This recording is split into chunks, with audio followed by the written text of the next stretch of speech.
রমজান সামনে আসতেছে। আশা করি আগামী শুক্রবার প্রথম রোজা হবে বা বৃহস্পতিবার। বৃহস্পতিবারে না হইলে তো শুক্রবারে প্রথম রোজা হবেই হবে। আগামী শুক্রবার আমরা জুমা পড়ব রোজার ভিতরে। হ্যাঁ, মোমেনের তো খুশিতে, এই উম্মতের তো খুশিতে বাগ বাগ হয়ে যাওয়া উচিত। যেমন এয়ারপোর্টে যায় বয়ে থাকে না, হ্যাঁ, প্লেন ডিলে হইলেও খারাপ লাগে না, ঠিক না? বাইর হইতে দেরি হইলেও খারাপ লাগে না। কেন? ছেলে আসতেছে, ঠিক না? বাবা আসতেছে, ঠিক না? স্বামী আসতেছে, ঠিক না? ভাই আসতেছে, ঠিক না? আপনজন আসতেছে, ঠিক না? প্রবাস থেকে আসতেছে, ঠিক না? লাগেজ সাগেজ নিয়ে আসবো এই জন্য, ঠিক না? কি হ্যাঁ, আরো দাঁড়ায় দাঁড়ায় বলে আমগো কষ্ট কি, ওর কষ্ট তো আরো বেশি। ও তো 8 ঘন্টা 10 ঘন্টা 14 ঘন্টা 18 ঘন্টা সফর করে আসতেছে।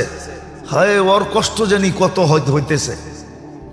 বাইরের লোকগুলা কি কয়, চা খায় আর কয় আমগো আর কি কষ্ট।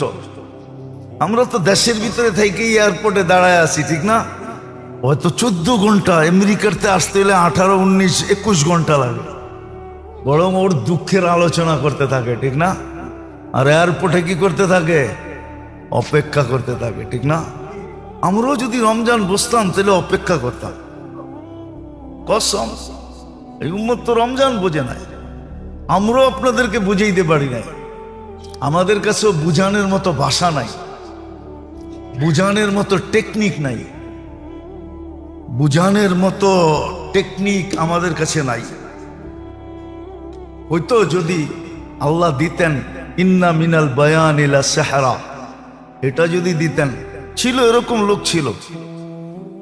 আমি কয়েকদিন আগেই পড়তেছিলাম, আতাউল্লাহ শাহ বুখারী রহমতুল্লাহ আলাইহি ছিলেন। উনি ওনার যুগে বোম্বাই, তখনই পুরাটা এক ছিল। বোম্বাই ইউনিভার্সিটিতে উনি বয়ান করতেছিলেন এশারের পরে, ফজরের আজান পর্যন্ত বয়ান করছেন। সবাই ওইখানে উল্লেখযোগ্য লোকেরা লেখছে যে আমাদের খবরই হয় না যে ফজর কখন হয়ে গেল। তো বয়ানের ভিতরে এরকম আসর ছিল, আমরা তো পাই নাই, জানি না। বয়স তো শেষের দিকে, আল্লাহ দেয় কিনা ইন্না মিনাল বায়ান ইলা সাহরা। আরে আমিন বলেন না। আপনারও তো দেখা যায় বখিল কম না। হ্যাঁ, আসলে সমাজ খারাপ হয় কখন জানেন? কয়ে ফেলমু, অসুবিধা নাই তো। বখিলদের হাতে যখন মাল চলে যায় তখন সমাজের বেড়া গরক হয়ে যায়। বখিলদের হাতে যখন মাল চলে যায়, মাল যখন বখিলদের হাতে যায়, কিতাবের লেখা, আমার লেখা না, আল্লাহর রসুল বলে গেছে, আমি বলি নাই। বখিলদের হাতে যখন মাল চলে যায় তো সমাজের বেড়া গরক হয়ে যায়, সমাজ ব্যবস্থা তখন ভাঙ্গা পড়ে। মাল যখন বখিলদের হাতে চলে যায়, আর মাল যখন সখীদের হাতে থাকে তখন সমাজ ব্যবস্থা, মানুষ গরিব হইতে পারে কিন্তু সমাজ ব্যবস্থা A to Z থাকে, A to Z থাকে, ভাঙ্গা পড়ে না। যেমন আজকে সমাজ ব্যবস্থা ভাঙ্গা পড়ছে, মাল সব এক শ্রেণীর লোকেদের হাতে চলে গেছে, যারা ছাড়তে চায় না আরো বাড়াইতে চায়, বকিলদের হাতে চলে গেছে। উদাহরণ দিলে দেওয়া যায় কিন্তু সময় অনেক লম্বা হয়ে যাবে। হাতেম তাই একদিন বাহির হয়েছে, তো ঘুরতে ঘুরতে ঘুরতে ঘুরতে রসদ শেষ হয়ে গেছে। এক বাড়িতে গেছে, যে পরিচয় দিছে আমি হাতেম তাই। তো ওই বেটা ছিল গরিব, 2টা বকরির মালিক ছিল। কয়টা? তো খুশির ঠেলায় 2টা জব করে খাওয়া হয়ে গেছে। খায়াটায় যখন হাতেম তাই ফিরতে ছিল, তোর জন্য 400 বকরি দিলাম তোকে, 400 বকরি। তো সঙ্গীরা বলতেছিল, সঙ্গীরা তো বকিল ছিল কি, কিন্তু হাতেম তাই তো বকিল ছিল না, দন তো সখীর হাতে ছিল। তো সে কয়, বেটা আমি বড় দাতা না, এই বেটায় বড় দাতা। কয় কি কইরা? কয় আমার তো 4 লক্ষ আছে, এটার ভিতর থেকে আমি 400 দিছি। ওর তো ছিলই 2টা, ও ও তো পুরা দোনোটা আমারে খাওয়ায় দিছে, তো ও তো আমার চেয়ে বড় দাতা। ধন যখন দাতাদের হাতে যায়, সখীদের হাতে, তখন সমাজ ব্যবস্থা ঠিক থাকে, মানুষ তখন আর নির্যাতিত হয় না, নিষ্পেষিত হয় না। আর ধন যখন বখিলদের হাতে চলে যায়, যাদের মনোভাব আরো বাড়ুক আরো বাড়ুক, ছাড়তে চায় না, কাউকে দিতে চায় না, খালি বাড়াইতে চায়, বখিলদের হাতে চলে যায়, তখন সমাজ ব্যবস্থার বেড়া করক হয়ে যায়। যেমন আজকে সমাজ ব্যবস্থার বেড়া করক আসবে, সামনে আসবে, মনে উঠলো আবার মনে ওঠে না, না ওঠে না জানি না। আল্লাহর রসুল রমজান মাসে দান সৎকায় তুফানকে হার মানায় দিত। হাদিসে আছে, বুখারী শরীফে আছে, কারিহিল মুরসালা। আমি শব্দ বলতেছি, আপনারা নোট করে নেন। কারিহিল মুরসালা, দান এত করতেন আল্লাহর রসুল রমজানে, এত দান করতেন যে তুফানকে হার মানায় দিতেন, তুফানও পিছে থেকে যেত। ওই দারিদ্রতার জমানায় বলুক, আমাদের কাছে যাদের কাছে যা আছে বলেন, এই রমজানে দেওয়ার জন্য, দান করার জন্য, যাকাত তো পরের জিনিস, দান। এইখানে একজন আছেন যে আপনি 20,000 টাকা রমজানে বাজেট করছেন, যেটা আমি দান হিসাবে দিব? একজন বলেন 10,000 টাকা, 5,000 টাকা, 2,000 টাকা, 1,000 টাকা আপনি বাজেট করছেন? রাগ হয়ে গেলেন? আপনার তো উচিত ছিল সাধ্য অনুযায়ী যে আমি 500 টাকা দিতে পারি, 500 টাকা আমার রমজানে কোথাও ইফতারের বাজেটে আমি দিব। আমি এটা বাজেট করলাম। আপনি কিয়ামতের দিন সুপারিশ চান কি করে? কি করে সুপারিশের আশা করেন? কি করে আপনি আশা করেন আপনি জবাব দিতে পারবেন কবরে? মা কুনতা তাকুলু ফি হাদার রাজুলি মুহাম্মাদিন, বলো এই ব্যক্তির রঙে তুমি রঙিন কতটুকু ছিলা, ওনার আদর্শে কতটুকু আদর্শবান ছিলা, ওনার অভ্যাসে কতটুকু অভ্যস্ত ছিলা, ওনার কি বলে লাইফ স্টাইলে তুমি কতটুকু আদর্শবান ছিলা, বলো। আপনি 2-4টা প্রমাণ দিতে পারবেন? রাগ হয় না মেরে দোস্ত, এটাই বুঝাইতেছিলাম। বড় সুযোগ আসতেছে। ছোট ছোট রমজান হলো সবচেয়ে বড় আখাসুল খাস বলা যায়। এক রমজান দিয়া হাজারো বৎসর যদি উম্মত বেঁচে থাকে, হাজারো বৎসরের রিকভারি, পরিপূরক হাজারো বৎসরের ঘাটতি এক রমজান দিয়া পুরা করা যায়। আমি আপনাকে চোখে আঙ্গুল দিয়া দেখায় দেব, সর্ব লাইনে পুরা করা যায়, এক লাইনে না, সর্ব লাইনে যত লাইন আছে।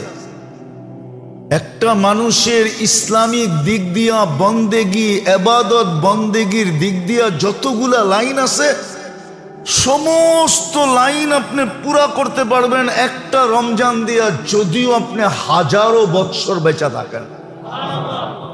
আমি মিলাই দিব, ওলামা মানুক আর না মানুক। কেন আল্লাহ খায়ের বলছে, খায়রুম মিন আলফি শাহর।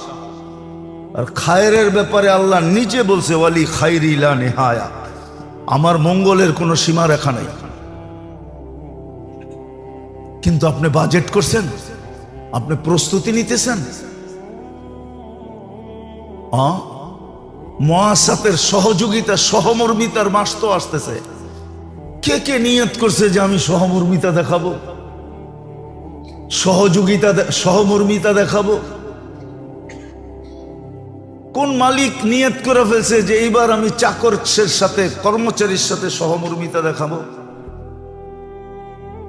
পরিশ্রম কমায়া দিব? একজনও তো নাই। আল্লাহ আমাদেরকে বুঝার তৌফিক দান করে। আল্লাহ চায় বিদায়ী এই সুযোগগুলা নিজে নিজে করে দিছেন, নাইলে এই সুযোগগুলা করে দেওয়ার কোনো দরকার ছিল না। আছে আমাদের সমাজে, উদাহরণ দিলে দেওয়া যাবে।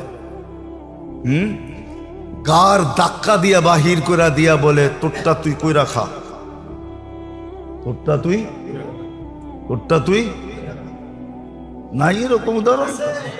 হ্যাঁ, দুই একটা আছে। মুসলিম জগৎ ছাড়া সারা জগতে এই উদাহরণই। 18 বছর হইতে দেরি, মা বাবা পুলিশ স্টেশনে দৌড়াইতে দেরি করে না। প্রথম যে মা বাবা লেখায় আমার সন্তান 18 বছর হয়ে গেছে, আমাদের দায় দায়িত্ব শেষ, যা করব ওর কান্দে পড়ব, পুলিশ আমাদের কাছে আইসো না যে সন্তান আমার বলে আমারে ধরে লয়ে যাবা না। 18 বছর হয়ে গেছে, আমাকে দায় দায়িত্ব শেষ। যা মা বাবা সিগনেচার করে পুলিশ স্টেশনে দিয়ে আসে। আবার সন্তানও যে পুলিশ স্টেশনে বলে আমার 18 বছর হয়ে গেছে, আমি স্বাধীন, আমার ব্যক্তিগত ফ্রিডম, আমি মা বাবার অধীন না। সারা দুনিয়াতেই তো এই রুলস, খালি মুসলমান ছাড়া। মুসলমানের ভিতরে হাজারো লক্ষ আছে বলে তোরটা তুই ওইরা খা। আল্লাহ এরকম বলে দিতে পারতেন, কিন্তু না। ওই যে বললাম না, মানুষ বানায়া, মুসলমান বানায়া, উম্মতে মুহাম্মদী বানায়া মানুষ বানাইলেন, সদিচ্ছায় মুসলমানের ঘরে পাঠাইলেন, সদিচ্ছায় উম্মতে মুহাম্মদী বানাইলেন। আমাদের নবীজি তো মনে হয় এই জন্যই বেশি কাঁদছেন, এই জন্যই কান্না, এই জন্যই ছিল যে এত কিছু করার পরেও যদি না শিখলো, না জানলো, না বুঝলো, আজকে বুঝিও না আমরা। যদি বুঝতাম তাহলে পরিবেশই কিন্তু ভিন্ন রকম হতো, পরিবেশই ভিন্ন রকম হতো। ওটাই বুঝাইতে চাইতেছি। এই ভালোবাসার কারণে আল্লাহর মানুষের সব কিছু মানুষের কাছে চাওয়া, মঙ্গল চান, সফলতা চান, সুখ চান, শান্তি চান, আরাম চান। আবার সাময়িকে চান না, চিরদিনের জন্য চান। আবার এইখানেরটা চান না, ওইখানেরটাও চান। আবার শুধু ওইখানেরটা চান না, এখানেও চান। দুনিয়ায় যতদিন থাকবে অতদিন যেন সুখে থাকে, শান্তিতে থাকে। এটা আল্লাহ চায়, আর এটা যুক্তিসঙ্গত, অযৌক্তিক না। এটার জন্যই আল্লাহ ব্যবস্থাপনা। এগুলা অর্জিত কিভাবে হবে? ওই ব্যবস্থাপনা। একটা বড় সহজ আবার সূক্ষ্ম। সহজ কিন্তু একটু সূক্ষ্মতা আছে। শরীরটা কিন্তু মাটিতে তৈরি। কিসের থেকে? এটার সমস্ত উপাদান মাটির ভিতরে রাখছেন আল্লাহ। শরীরটা কিসের থেকে তৈরি? এটা সমস্ত প্রয়োজনীয়, শরীরের সমস্ত প্রয়োজনীয় উপাদান কার ভিতরে রাখা? কে রাখছে? মাটির ভিতরে রেখে দিয়েছে। কিন্তু পুরা শরীরটাকে যে সজাগ রাখে, সচ্ছল রাখে, চলমান রাখে, অ্যাক্টিভ রাখে, পুরা শরীরটাকে যেই জিনিসটায় চালায়, ওটার নাম কি? আত্মা। আত্মা আত্মা। ওটা সব জিনিস উপর থেকে আসছে, উপর থেকে। মাটির সাথে কোনো সম্পর্ক নাই। মাটির সাথে সম্পর্ক আছে শুধু দেহটা। কি? দেহটা মাটির থেকে তৈরি। এটা সব প্রয়োজনীয় জিনিসও মাটির থেকে তৈরি। আর দেহটাকে যে চালায়, কন্ট্রোল করে, দেহটার যে রাজা, সেটা হলো আমাদের রূহ, আত্মা। এটা আসছে উপর থেকে। এটা সব কিছু উপরের সাথে সম্পর্কিত, মাটির সাথে বিন্দু মাত্র নাই।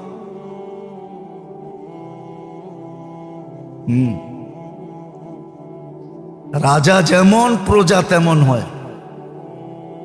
এই জন্য সুখ, শান্তি সবকিছুর সম্পর্ক হলো আত্মার সাথে, দেহের সাথে না। আত্মা সুখী তো দেহ সুখী। আত্মা সুখী না? দেহ সুখী না।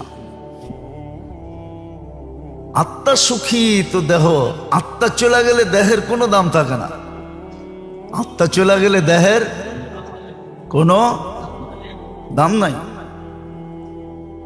দেহ 1 টাকা দিয়েও কিনবে না। এই জন্য আল্লাহ রসুল উদাহরণ দিয়ে বুঝাইছিলেন। মরা বকরি পড়া আছে, বলছে মাইয়াস্তারি বিদিরহাম, কে 1 টাকা দিয়ে কিনবা? কে ইয়া রাসূলুল্লাহ, মরা জিনিস কেউ টাকা দিয়ে কিনে নাকি? তো মরা দেহের কোনো দাম নাই। মেরা দেহের কোনো দাম নাই। যদিও আপনি কঙ্কালটা ছাত্র করে দিয়া দিবেন গবেষণা করার জন্য, ওটা বেশি দিনও চলবে না। 2, 4, 5 বছর চলার পরে হাড্ডিগুলা এমনি নিজে নিজে চূড়া চূড়া হয়ে যাবে। চূড়া চূড়া বোঝেন? পাউডার হয়ে যাবে, পাউডার এমনি এমনি। 2, 4, 5 বছর পরে ওটা দিয়ে গবেষণাও চলে না, ওটা এমনি এমনি পাউডার হয়ে যায়, বাঙ্গা চূড়া সাইজ হয়ে যায়। এটা মাটির তৈরি। এই জন্যই আল্লাহ আমাদের জন্য সুযোগ তৈরি করছেন। ওই যে বললাম না, সুখ চান, শান্তি চান, সফলতা চান, কামিয়াবি চান। দুনিয়া মুখ্যম উদ্দেশ্য না, উদ্দেশ্য হলো আখিরাত। কিন্তু দুনিয়ায় বঞ্চিত করবে এমনও না। কুরআন ইঙ্গিত দিছে, উখরা তুহিব্বুনাহা, আমি জানি তোমরা দুনিয়ায়ও কিছু চাও। তো বলছে হ্যাঁ, এটাও দিব। উখরা তুহিব্বুনাহা নাসরুম মিনাল্লাহি ওয়া ফাতহুন করিব। দুনিয়া যখন দিব আমি, তো 2টা জিনিস মিক্স করে দিব। মিক্স কি? 2টা জিনিসকে মিক্স করে দিব। নাসরুম মিনাল্লাহ একটা, ওয়া ফাতহুন করিব দ্বিতীয়। এই 2টা মিক্স করে দিব। এই 2টা মিক্স করে দিব যখন আমি দিব। আর যখন আমি দিব না, তুমি জোর করে নিবা, তখন এই 2টা থাকবে না। এই 2টা থাকবে না। এই 2টা থাকবে না। এই 2টা থাকবে না। মেসাল এখন দেওয়া যাবে না, উদাহরণ দিলে দেওয়া যায়, কিন্তু আমাদের সমাজে দেওয়া যাবে না। কথা এদিক থেকে ওদিক হয়ে যাবে। আল্লাহ বলে 2টা মিক্স করে দিব আমি। এই জন্য দিনদারের ভিতরে দেখা যায় দুনিয়া কম দিছে, দুনিয়া বেশি নাই। দুনিয়া কি নাই? বেশি নাই। কিন্তু ওই 2টা মিক্স আছে, নাসরুম মিনাল্লাহ ওয়া ফাতহুন করিব। নাসরুম মিনাল্লাহ ওয়া ফাতহুন করিব। সাহায্য আর সফলতা, এই 2টা মিক্স থাকে। কি? দুনিয়া বেশি নাই, অল্প, কিন্তু কাম কেমনে কেমনে জানি হয়ে যায়। কাম কাম কাম কেমনে কেমনে জানি। একটা কত ছিল না, বিয়া তো লেগে গেছে, কেমনে কেমনে জানি হয়ে গেছে। কেমনে কেমনে সব হয়ে গেছে, ইজ্জতের সাথে হয়ে গেছে। কি? ইজ্জতের সাথে হয়ে গেছে, বেইজ্জতির সাথে হয় নাই। হ্যাঁ, এটা আমি গ্যারান্টি দিয়ে কইতে পারবো। আপনাকে বিয়ের খাওয়ানো শর্ট পড়তে পারে, কিন্তু হুজুরকে বিয়ের খাওয়ানো শর্ট পড়ে না। কি রাগ হয়ে গেলেন? আপনাকে দাওয়াতে শর্টেজ হইতে পারে, কিন্তু হুজুররা যখন বিয়ে শাদী করে, তো হুজুরগো বাড়িতে দাওয়াতে শর্টেজ হয় না। লোক বেশি হইলেও শর্ট হয় না, হয়ে যায়। কি কি একটা প্রমাণ দিতে পারবেন না কোন হুজুরের বিয়ে শাদীতে বেইজ্জত হয়েছে, খাওয়া লয়া কথা হয়েছে, কিন্তু আপনাকে 2000 করেও দেখবেন শর্ট হয়ে গেছে। এটা হলো নাসরুম মিনাল্লাহ। আল্লাহর সাহায্য থাকে, ওয়া ফাতহুন করিব, সফলতা থাকে। যেদিকে যায় ওদিকে সফল, ওদিকে কি সফলতা, দুনিয়াও দিবে। এই জন্যই আল্লাহ আমাদেরকে সুযোগ দিছেন। ইবাদত কিন্তু সব সুযোগ, বন্দেগি যেটা বলেন না, বন্দেগি, এটা সব সুযোগ আল্লাহ নিজে সেট করে দিছেন। তাহলে একটা উদাহরণ দেন, আপনি হাদিস থেকে নেন, যে ফজরের নামাজ পড়ার পরে সূর্য ফজরের নামাজ পড়লো আর বসে রইল, অপেক্ষা করলো, সূর্য উঠলো, 2 রাকাত পড়লো, তো হজ উমরার সওয়াব মিলল, ঠিক না? কি গরিবের আশা তো পুরা হইল, ঠিক না? না যায়ও স্বাদ মিটলো, ঠিক না? আর 2 রাকাত যদি পড়লো, আল্লাহ বলে সারা দিনের জন্য আমি তোমার, সারা দিনের জন্য আমি যথেষ্ট হয়ে যাব তোমার জন্য, পুরা দিনের জন্য, 24 ঘন্টা, আবার ফজর পর্যন্তর জন্য আমি তোমার জন্য যথেষ্ট হয়ে যাব। কিন্তু কয়জন পড়ে? তো বন্দেগি এই জন্যই দিছিলেন, সুযোগ এই জন্যই, বন্দেগির মাধ্যমে আল্লাহ ক্ষেত্র তৈরি করে দিছে, যেন বন্দা এটা অর্জন করতে পারে। বন্দেগির মাধ্যমে আল্লাহ ক্ষেত্র তৈরি করে দিছে, ইবাদতের মাধ্যমে ক্ষেত্র। একটা হলো প্রতিদিনের, এটাকে শরীয়তে আমাদের ভাষায় বলে আম, ব্যাপক, যেটা বাংলায় বলে ব্যাপকতা, ব্যাপকভাবে সুযোগ তৈরি করে দিছেন। আর একটা হলো খাস, নির্দিষ্ট, কি? যেমন শবে বরাতই পাওয়া যায়, আগে পিছে পাওয়া যায় না। শুক্রবারেরটা শুক্রবারই পাওয়া যায়, যেমন শুক্রবারে আসরের পরে একটা সময় আছে, যদি বন্দা ওই মুহূর্তের ভিতরে আল্লাহর কাছে মঙ্গলের যা চাবে তা দিয়া দিবে, ওটা শুধু শুক্রবারই পাওয়া যায়, ঠিক না? রাতের একটা প্রহর আছে, ওই সময় বন্দা আল্লাহর কাছে যা চায় আল্লাহ তাকে মঙ্গলজনক হইলে দিয়া দেয়। অনেক সময় একটা কথা মনে উঠলো, এই জন্য বলি, কেননা প্রত্যেকটা মানুষের আদি অন্ত কে জানে? অতীত ভবিষ্যৎ কে জানে? হ্যাঁ, অনেক সময় মানুষ একটা জিনিস চায় আর না পাইলে বড় ব্যথিত হয়, কি বড় ভাঙ্গা পড়ে ব্যথিত হয়, ঠিক না? অনেকে দেখা যায় মাথা দেওয়ালে মারে, ঠিক না? কিন্তু আল্লাহ তো ভবিষ্যৎ জানে।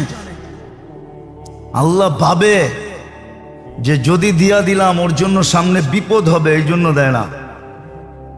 একটা উদাহরণ কোরআন দিয়া দিমু।